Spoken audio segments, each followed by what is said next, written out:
అన్నదాత అన్నదాత మీ అన్నదాత చెమటోడ్చి ఆహారాన్నందించే రైతన్నా అనునిత్యం నీ కండదండగా నిలిచే నేస్తం ఎవరన్నా అన్నదాత అన్నదాత మీ అన్నదాత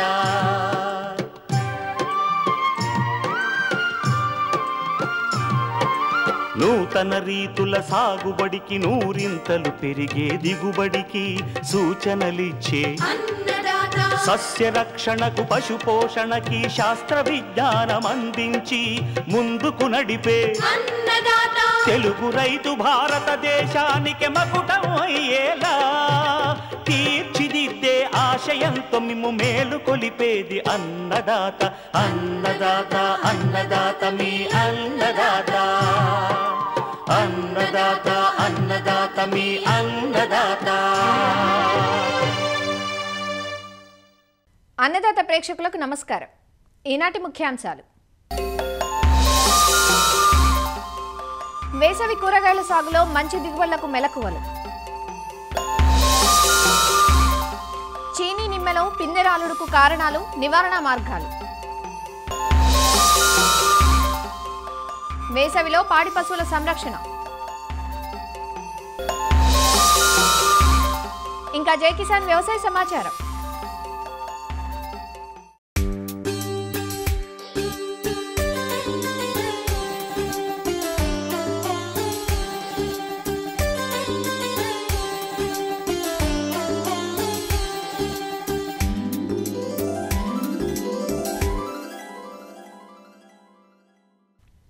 వేసవిలో కూరగాయలకు అధిక డిమాండ్ ఉంటుంది. ముఖ్యంగా టమాటా, తీగజాతి కూరగాయలైన సొర, బీర, ఆకుకూరలు మంచి ధర పలుకుతాయి. అయితే ఈ కాలంలో పెరిగే ఎండలు, వేడుగాల్పులు, సాగునీటి కొరత వంటివి సాగుపై ప్రభావాన్ని చూపుతుంటాయి. పంటలకు సక్రమంగా నీరందక పంటలు ఎండిపోతుంటాయి. వడగాలులకు పూత, పిందె తయారవ్వదు. వీటన్నింటినీ దృష్టిలో ఉంచుకొని తొలి దశ నుంచే కూరగాయల సాగులో అనేక జాగ్రత్తలు పాటించడం ఎంతైనా అవసరం. మరి వేసవి కూరగాయల నుంచి నాణ్యమైన దిగుబడులు పొందడం కోసం కొన్ని మెలకువలు తప్పగా పాటించాలంటూ సూచనలిస్తున్నారు ప్రొఫెసర్ జయశంకర్, తెలంగాణ రాష్ట్ర వ్యవసాయ విశ్వవిద్యాలయం జగిత్యాల వ్యవసాయ కళాశాల అసిస్టెంట్ ప్రొఫెసర్ డాక్టర్ స్వాతి. వేసవి లోపల ఎక్కువ ఉష్ణోగ్రతలు అనేటువంటివి ఉంటాయి. పగటి ఉష్ణోగ్రతలు మరియు రాత్రి ఉష్ణోగ్రతలు కూడా అధికంగా ఉండడం వలన ఎక్కువ సమస్యలు అనేటువంటివి మనము గమనిస్తూ ఉంటాము. ప్రధానంగా ఫస్ట్ మనము వేసవిలో పండించేటువంటి కూరగాయల్లో ఎంపిక చేసుకునేటువంటి రకాలను చూసుకోవాలి. హై టెంపరేచర్ని తట్టుకునేటువంటి రకాలను కనుక గమనిస్తే టొమాటో లోపల మనకి సాహో రకం అనేటువంటిది, తర్వాత బాహుబలి ఇలాంటి రకాలు అనేటువంటివి వేసవిలో సాగు చేయడానికి అనుకూలం. అలాగే వంగలో చూసుకుంటే పూసా క్రాంతి, పూసా పర్పుల్ క్రాంతి అనేటువంటివి రకాలు, తర్వాత బెండ చూసుకుంటే కనుక అర్కా రకాలు అనేటువంటివి, ఇవి కొంతవరకు మనకు వేసవిలో ఈ ఉష్ణోగ్రతను తట్టుకునేటువంటి రకాలు. తర్వాత మనకు పండించేటువంటి ప్రధాన సమస్యల్లో వచ్చేటువంటి వాటిలో ఒకటి నీటి ఎద్దడి. చూసుకుంటే కనుక నీటిని ఎక్కువసేపు నిలుపుకోగలిగినట్లు మల్చింగ్ పద్ధతి అనేటువంటిది పాటించుకోవాలి. ప్లాస్టిక్ మల్చెస్ లేకపోతే మనకు ఎండుగడ్డి కానీ ఇతర ఏదైనా అవశేషాలు, పంట యొక్క అవశేషాలు ఉన్నటువంటి వాటితో కూడా మనం మల్చింగ్ అనేటువంటిది చేసుకోవచ్చు. సో దీనివల్ల ఏంటంటే మనకు నీరు అనేటువంటిది, తేమ అనేటువంటిది ఎక్కువ రోజులు అందుబాటులో ఉంటుంది. దాంతోపాటు కలుపు అనేటువంటిది రాకుండా ఉంటుంది. తర్వాత ఇంకొకటి ప్రధానమైనటువంటి సమస్య వేడిగాలులు. ఈ వేడిగాలుల నుంచి పంటలను రక్షించుకోవడానికి చివరిలో మనకు ఏపుగా పెరిగేటువంటి మొక్కజొన్న, జొన్న వంటి పైర్లను వేసుకుంటే కనుక వేడిగాలులను కొంతవరకు మనము అదుపు చేయవచ్చును. దాంతోపాటు ఇందులో ఉష్ణోగ్రతలు పెరగడం వలన ఎక్కువగా రసం పీల్చే పురుగులు అనేటువంటివి కనిపిస్తూ ఉంటాయి. ఈ రసం పీల్చే పురుగుల యొక్క ఉధృతిని తగ్గించడం కోసము ముందు నుంచే మనకు 15 రోజులు 20 రోజుల వ్యవధి లోపల వేప నూనె 5 ml లీటర్ నీటికి కలిపి వేప నూనె అనేటువంటిది పిచికారీ చేసుకోవాలి. దాంతోపాటు ఈ రసం పీల్చే పురుగులను తగ్గించుకోవడానికి ఒకవేళ గమనించిన వెంటనే కనుక డేసిఫేట్ కానీ ఇమిడాక్లోపిడ్ వంటి వాటిలో మనము పిచికారీ అనేటువంటిది చేసుకోవాలి. తర్వాత వీటిలో ఇంకొక ప్రధానమైనటువంటి సమస్య ఏంటంటే పూత తర్వాత పిందె అనేటువంటిది రాలిపోతూ ఉంటుంది. కాబట్టి దీంట్లో పోషక యాజమాన్యం అనేటువంటిది సరిగ్గా చేపట్టాలి. పోషకాలను భూమి ద్వారా ఇవ్వడము, లేదంటే ఫర్టిగేషన్ ద్వారా ఇవ్వడము, లేదంటే అధిక ఉష్ణోగ్రత ఉన్నప్పుడు ఏంటంటే మనము ఫోలియార్ స్ప్రే అంటాం దాన్నే, ఇక్కడ పిచికారీ చేయడం, ఆకులపైన పిచికారీ చేయడము. న్యూట్రియంట్స్ అనేటువంటిది మనకు ఏదైతే water soluble nutrients nitrogen, phosphorus, potassium అనేటువంటివి NPK 2020 కానీ 19 రూపంలో దొరుకుతూ ఉంటాయి.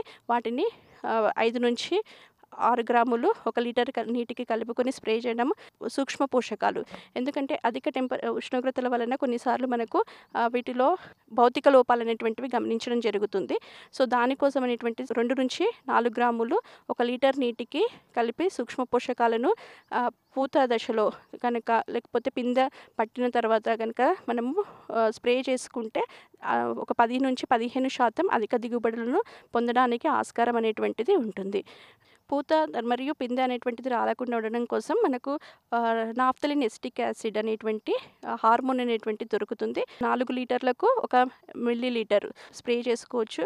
లేదంటే 1 లీటర్కి 10 మిల్లీగ్రాముల 2,4-D అనేటువంటిది స్ప్రే చేసుకోవడం వల్ల కొంతవరకు మనము ఈ పిందె రాలడాన్ని అరికట్టవచ్చు.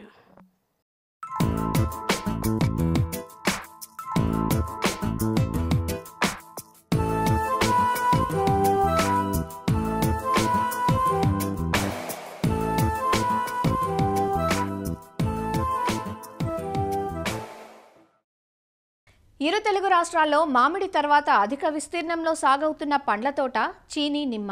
ఈ తోటల దిగుబడి, ఉత్పాదకత అనేవి అనేక కారణాల వల్ల ప్రభావితం అవుతూ ఉంటాయి. ముఖ్యంగా చీడపీడలు ఒక కారణమైతే పూత, పిందె, కాయ రాలడం మరో కారణం. పూసిన పూలన్నీ కాయలుగా ఏర్పడితే ఆ భారాన్ని చెట్టు మోయలేదు.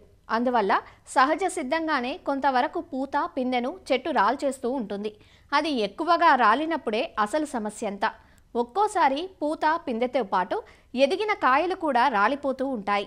దీనివల్ల దిగుబడి తగ్గి రైతులకు అధిక నష్టం వాటిల్లుతుంది. అందువల్ల పూత, పిందె సమయంలో రైతులు కొన్ని జాగ్రత్తలు తీసుకోవాలి. మరి చీనీ, నిమ్మలో పిందె, కాయ రాలడానికి గల కారణాలు, నివారణ మార్గాల గురించి ఈరోజు అన్నదాతలో తెలుసుకుందాం.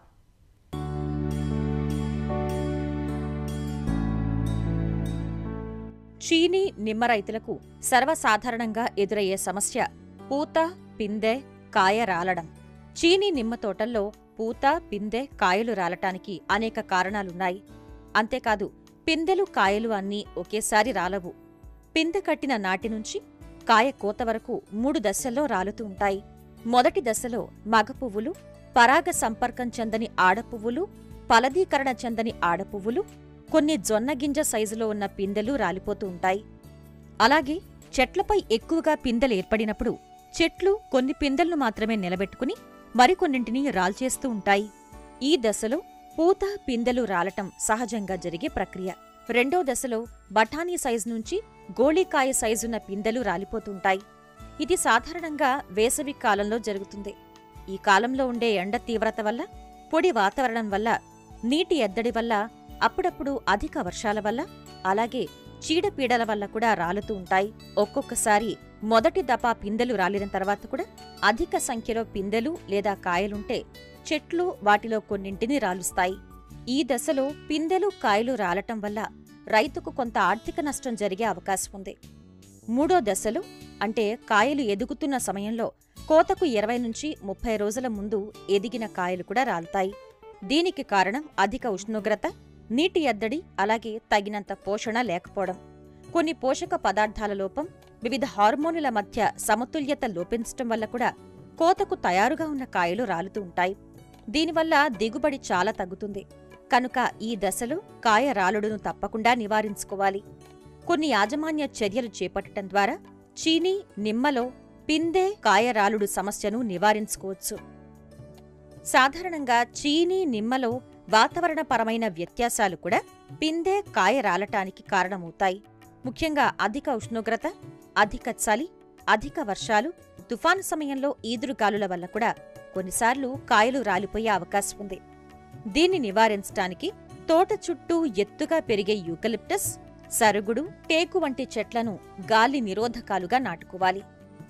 ఎండలు తీవ్రంగా ఉన్నప్పుడు అధిక ఉష్ణోగ్రత వల్ల పిందె, కాయ రాలడం జరుగుతుంది. కాబట్టి తోటలు బెట్టకు గురికాకుండా చూడాలి. చాలా రోజుల తర్వాత ఒక్కసారిగా నీరు పెట్టినా పిందె కాయ రాలుతుంది. కాబట్టి వారంలో కనీసం 2 సార్లు తేలికపాటి నీటి తడులు ఇవ్వడం మంచిది. నీటిని క్రమబద్ధంగా సమానమైన వ్యవధిలో పెట్టాలి. డ్రిప్పు ద్వారా పెట్టడం ఉత్తమం. చీడపీడల వల్ల కూడా పిందె కాయలు రాలుతాయి. కాబట్టి చీడపీడలను సకాలంలో గుర్తించి సమర్థవంతంగా నియంత్రించడం వల్ల పిందె కాయ రాలుడు సమస్యను నివారించుకోవచ్చు. చెట్లలో తగినంత సత్తువ లేకపోవటం వల్ల, పోషక లోపాల వల్ల పిందెలు రాలుతూ ఉంటాయి. ఇందుకోసం పోషకాలు సమతుల్యంగా అందేలా చూడాలి. కాపుకు వచ్చిన ఒక్కో చెట్టుకు సంవత్సరానికి 100 కిలోల పశువుల ఎరువు, 10 కిలోల వేప పిండి లేదా ఆముదం పిండి, 1.5 కిలోల యూరియా, 2.5 కిలోల single super phosphate, 1 kilo muriate of పొటాష్ను 2 సమభాగాలుగా చేసి జూన్ జూలైలో ఒకసారి, సెప్టెంబర్ అక్టోబర్లో మరోసారి వేసుకోవాలి. వర్షాకాలంలో జనుము, జీలుగ, పిల్లి పెసర వంటి పచ్చిరొట్ట పైర్లు వేసి 45 రోజులకు పడదున్నితే చెట్లకు పోషకాలందుతాయి. అలానే కాత దశలో ఉన్నప్పుడు చెట్లను అతిగా ప్రూనింగ్ చేసిన, చెట్టు వేర్లు సంతరించుకుపోతున్న ప్రాంతంలో నేలను కదిలించిన పిందె కాయ రాలుతుంది. అందువల్ల ఈ దశలోని తోటల్లో అంతర కృషి పనులను చేయకూడదు.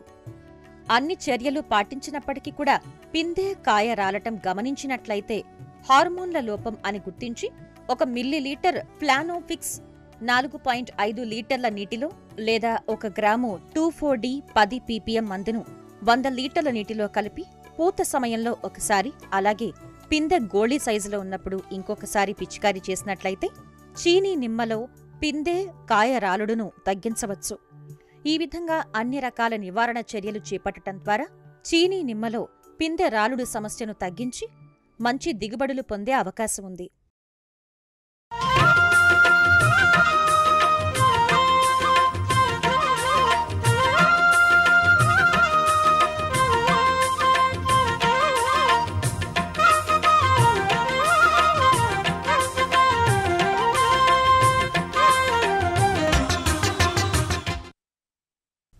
పశువులకు వాటి పోషణపై ఆధారపడ్డ రైతులకు ఈ వేసవి కష్టకాలమనే చెప్పాలి. ముఖ్యంగా పశువులపై ఎండ ప్రభావం ఎక్కువగా ఉంటుంది. ఈ కాలంలో పశువులు ఒత్తిడికి, ఎండదెబ్బకు లోనై వ్యాధి నిరోధక శక్తిని కోల్పోతాయి. దీనికి తోడు ఈ కాలంలో పచ్చిమేతలకు కొరత ఏర్పడుతుంది. అందువల్ల పశువులను వేడిమి నుంచి రక్షించడానికి ఫారాల్లో ప్రత్యేక జాగ్రత్తలు తీసుకోవడంతో పాటు మేతల విషయంలోనూ శ్రద్ధ పెట్టాలి. వివరాలు అందిస్తున్నారు నెల్లూరు జిల్లా veterinary polyclinic deputy director doctor Somaiah. వేసవి కాలంలో పశువులకి మనము షెడ్లు నిర్మాణంలో కూడా తూర్పు పడమరలుగా నిర్మించుకుంటే ఈ గాలి వాతావరణం కానీ సక్రమంగా ఉండటానికి అవకాశం ఉంటుంది. నిర్మాణంలో తీసుకోవాల్సిన జాగ్రత్తల్లో ఈ యొక్క పశువుల షెడ్డు పైభాగాన్ని ఎండ తగలకుండా ఉండటానికి సున్నం కానీ లేకపోతే వైట్ పెయింట్ చేయటం ద్వారా ఎండను తగ్గించుకోవచ్చు. అలాగే పైభాగాన్ని వరిగడ్డితో కప్పి ఉంచటము, స్ప్రింక్లర్ అరేంజ్ చేసి షెడ్డుని చల్లగా ఉండే విధంగా చేసుకునే ప్రయత్నం చేయాలి. అలాగే చుట్టుపక్కల కూడా చల్లగా ఉండటానికి గోనె సంచుల్ని ఏర్పాటు చేసుకోవటము, గోనె సంచుల్ని తడపటం ద్వారా చల్లగా ఏర్పాటు చేయటం కూడా మనం చేసుకుంటే ఎండను తగ్గించుకుని పశువు చల్లటి వాతావరణంలో బాగా ఆరోగ్యంగా ఉండటానికి అవకాశం ఉంటుంది. అలాగే చుట్టూ కూడా పశుగ్రాసాలతో నిండిన చెట్లు, కొన్ని అవిసె, మునగ, సుబాబులు, వీటితో పాటు నీడనిచ్చే చెట్లు, కానుక చెట్లు, వీటన్నిటిని కూడా అభివృద్ధి చేసుకోవటం ద్వారా షెడ్లు చల్లగా ఉంటాయి. ఇలా షెడ్లు వాతావరణం చల్లగా ఉంటే పాడి పశువులు మంచి వాతావరణంలో ఉండి పాల ఉత్పత్తి బాగా ఉంటుంది, తగ్గకుండా ఉంటుంది.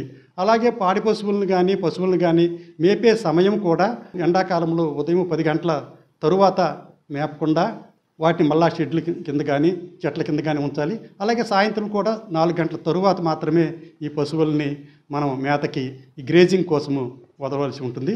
ఇలా చేయటం ద్వారా మనము పశువులు వడదెబ్బ తగలకుండా వేసవితాపానికి గురి కాకుండా ఉంటుంది. ఈ పాడి పరిశ్రమలో మన రాష్ట్రంలో ముఖ్యంగా 2 జాతులు మనకి పాల ఉత్పత్తిని ఇవ్వటానికి ఉన్నాయి. ఒకటి నల్లజాతి ముర్రా జాతి పశువులు, 2 సంకర జాతి పశువులు. ఈ నల్లజాతి పశువులు మనకి ఎండాకాలము ఈ ఏడి వల్ల ఎక్కువ ఎఫెక్ట్ అవుతూ ఉంటాయి. వాటికి చర్మము నల్లగా ఉండటం వల్ల ఉష్ణోగ్రతని తీసుకుంటాయి. అలాగే ఉష్ణాన్ని బయటికి పంపించడంలో కూడా తనకున్న శరీర వాతావరణం కానీ వాటి సహకరించదు. అలాగే సంకరజాతి పశువులు కూడా మనకి శీతల ప్రాంతంలో బాగా ఉంటాయి కాబట్టి ఎండాకాలంలో అవి కూడా మనకి పాల ఉత్పత్తి తగ్గిపోవటానికి కానీ ఎండల ప్రభావము ఉండటానికి కానీ అవకాశం ఉంటుంది. పాల ఉత్పత్తిని సక్రమంగా మనము చేసుకోవాలంటే నల్ల పశువుల్ని తెల్ల పశువుల్ని రెండింటిని కూడా మనము జాగ్రత్తగా ఉంచుకోవాల్సిన అవసరం ఉంది. దీనికి ప్రధానము పశుగ్రాసము. పశుగ్రాసాలని బాగా అభివృద్ధి చేసుకోవటానికి మనం ముందుగానే జొన్న, మొక్కజొన్న, సూపర్ నేపియరు ఇలాంటి పశుగ్రాసాలని ముందుగా సేకరించుకుని వాటిని సైలేజ్ రూపంలో తయారు చేసి పెట్టుకుంటే వేసవి కాలంలో ఇలాంటి గడ్డిని మనం వాటికి అందించడం ద్వారా పచ్చిమేత కొరత లేకుండా చూడవచ్చు. పచ్చిమేత కొరత ఉన్న ప్రాంతంలో దాణా మిశ్రమాన్ని కూడా కొంతవరకు అయితే దాణా మిశ్రమం ఖర్చు వ్యయంతో కూడుకున్నది కాబట్టి దానాన్ని మనము తక్కువగా వాడితేనే పశుగ్రాసాలు ఎక్కువగా వాడితేనే పాడి పరిశ్రమ లాభదాయకంగా ఉంటుంది. ఈ దానాతో పాటు మినరల్ మిక్చర్ వాటిని అందించడం ద్వారా కూడా పశుపోషణలో సమతుల్య ఆహారాన్ని ఇవ్వడానికి అవకాశం ఉంటుంది కాబట్టి పశుపోషణలో పాటించవలసి ఉంటుంది. పచ్చిగడ్డిని పగలు వాటిని ఎక్కువగా అందిస్తూ రాత్రి సమయంలో ఎండుగడ్డిని అందించాలి. ఎండుగడ్డిలో కూడా యూరియా ట్రీటెడ్ ప్యాడిస్టర్ అంటారు. ఈ యొక్క సుపోషకాన్ని చేసిన వరిగడ్డిని ఇవ్వటం ద్వారా పశువులకి సమతుల్య ఆహారాన్ని ఇవ్వడానికి అవకాశం ఉంటుంది. ఆరోగ్యపరంగా కూడా పశువులకి తీసుకోవాల్సిన జాగ్రత్తలు ఎండాకాలానికి ముందే డీవార్మింగ్ చేయవలసిన అవసరం ఉంది. ఈ నేషనల్ డిసీజ్ కంట్రోల్ ప్రోగ్రాంలో భాగంగా గాలికుంటి వ్యాధి ఉచిత టీకాలను అందిస్తున్నాము. వాటిని అందించవలసి ఉంటుంది. అలాగే ఈ వేసవి కాలము తదుపరి కూడా జాగ్రత్తగా ఉండటం కోసము గొంతువాపు వ్యాధి, జబ్బువాపు వ్యాధి ఈ వ్యాధి నిరోధక టీకాలను కూడా మనం వీటికి అందించాలి. వాటితో పాటు ఈ చిన్న దూడలకి బ్రూసిల్లోసిస్ వ్యాక్సినేషన్ వేస్తున్నాము. అలాగే కొన్ని వ్యాధులు కూడా వేసవికాలంలో వచ్చే అవకాశం ఉంటుంది. ఈ సమ్మరు మ్యాస్టైటిస్ వ్యాధి వచ్చే అవకాశం ఉంది. దానిని కూడా రాకుండా రైతులు పాలని తీయటంలో తీసుకోవాల్సిన జాగ్రత్తలు ఎండాకాలము ఈ పాలు ఎక్కువ పెరిష్ అవుతూ ఉంటాయి కాబట్టి తొందరగా చెడిపోయే లక్షణం ఉంటుంది. అందువల్ల పాలని ఉదయం పూట, సాయంత్రం పూట మాత్రమే పాలను తీయాలి. తీసిన వెంటనే కూడా వాటిని రవాణా చేసి పాల కేంద్రానికి తొందరగా చేర్పిస్తే పాలు చెడిపోకుండా ఉంటాయి. అలాగే వెన్న శాతం కూడా బాగుంటుంది. ఇవన్నీ మెలకువలు పాటిస్తే పాడి పరిశ్రమ వేసవి కాలంలో కూడా రైతుకి నష్టం లేకుండా ఆదాయాన్ని సమకూర్చుకోవచ్చు అని తెలియజేస్తూ అందరికీ ధన్యవాదాలు.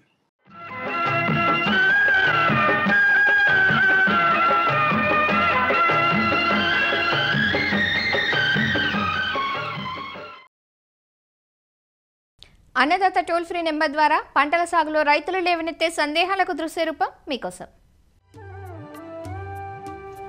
వరి పైరులో మొగి పురుగు నష్టం ఎక్కువగా ఉంది, నివారణ ఎలానో తెలియచేయండి అంటూ అడుగుతున్నారు జగిత్యాల జిల్లా వెల్గటూరు నుంచి రాజేశ్వర్ రెడ్డి. ముఖ్యంగా యాసంగి వరికి సంబంధించి కాండం తొలిచే పురుగు అనేది చాలా కీలక పాత్ర వహిస్తుంది. ఈ యొక్క కాండం తొలిచే పురుగును మనం చాలా చోట్ల మొగి పురుగు అని కూడా పిలుస్తూ ఉంటారు. ఇది వివిధ దశల్లో పంటను ఆశించి నష్టం చేస్తుంది. ముఖ్యంగా మనకి నారుమడిలో ఆశించినట్లయితే నారు మొత్తం కూడా చనిపోవడం అనేది జరుగుతుంది. పిలక దశలో ఆశించినప్పుడు మనకి మొవ్వులు చనిపోవడం జరుగుతుంది. అట్లాగే మనకి పూత దశలో ఆశించినట్లయితే తెల్ల కంకులు అనేది ఏర్పడతాయి. వీటికి సంబంధించి గమనించినట్లయితే ఈ యొక్క కాండం తొలిచే పురుగు లేదా మొగి పురుగు యొక్క తల్లి రెక్కల పురుగులు ఆకు కొనల మీద, కాండం మీద గుంపులు గుంపులుగా గుడ్లు పెట్టడం జరుగుతుంది. వాటిని గోధుమ రంగు మనకి వెంట్రుకలతో కప్పివేస్తుంది. వీటి నుంచి వచ్చిన మనకి పిల్ల పురుగులు తొలి దశలో ఆకుల మీద గోకి తినడం జరుగుతుంది. తర్వాత కాండం లోపలికి వెళ్ళిపోయి కాండాన్ని కొరికి వేయడం అనేది జరుగుతుంది. ఈ పిలక దశలో గమనించినట్లయితే ఈ మొవ్వు చనిపోవడం జరుగుతుంది. మొవ్వు మనం పీకినట్లయితే చేతిలోకి సులువుగా ఊడి వస్తుంది. సో దీని యాజమాన్యానికి సంబంధించి ముఖ్యంగా అంతకుముందు పంటను మనకి పంట అవశేషాలు లేకుండా పూర్తిగా మనము లోతు దుక్కులు అనేది చేసుకోవడం చాలా ముఖ్యమైనది. అట్లాగే నారుమడి దశలో నారు పీకడానికి వారం రోజుల ముందు ఎకరానికి సరిపోయే నారుమడిలో ఒక 800 గ్రాముల కార్బోఫిరాన్ 3G గుళికలు మనం వేసుకున్నట్లయితే దీన్ని కొంతవరకు మనం అరికట్టవచ్చు. మనం నాటు వేసుకున్న తర్వాత పిలక దశలో ఎకరానికి 10 కిలోల చొప్పున కార్బోఫిరాన్ 3G గుళికలు కానీ, లేదా కార్టాబైటోక్లోరైడ్ గుళికలు 8 కిలోలు ఎకరానికి కానీ, లేదా క్లోరంటా నిలుపు అనే గుళికలు ఎకరానికి 4 కిలోల చొప్పున మనము బురద పదంలో వేసుకున్నట్లయితే కాండం తొలిచే పురుగును అరికట్టవచ్చు. అట్లాగే అప్పటికి కూడా మనము ఈ యొక్క కాండం తొలిచే పురుగు ఇంకా ఆశిస్తుందని మనం అనుకున్నట్లయితే గమనించినట్లయితే తొలి దశలో ఎసిఫిటైన్ మందు 1.5 గ్రాముల లీటర్ నీటికి కానీ, లేదా కార్టాబైటోక్లోరైడ్ మందు 2 గ్రాముల లీటర్ నీటికి కానీ, లేదా క్లోరంటా నిలుపు అనే మందు ఎకరానికి 60 మిల్లీలీటర్ చొప్పున మనం పిచికారీ చేయవచ్చు. సో వీటితో పాటు అట్లాగే ఎకరానికి ఒక 4 నుంచి 5 లింగాకర్షక బుట్టలు పెట్టుకొని ఈ యొక్క పురుగు ఉధృతిని మనం గమనించుకోవాలి. అట్లాగే ట్రైకోగ్రామా పర్ణజీవులను 4 కార్డులు చొప్పున ఒక 5 సార్లు నాటు వేసిన తర్వాత 20 రోజుల నుంచి మనం పెట్టుకున్నట్లయితే అట్లా కూడా మనము ఈ యొక్క మొగి పురుగును మనం సమర్థవంతంగా అరికట్టవచ్చు.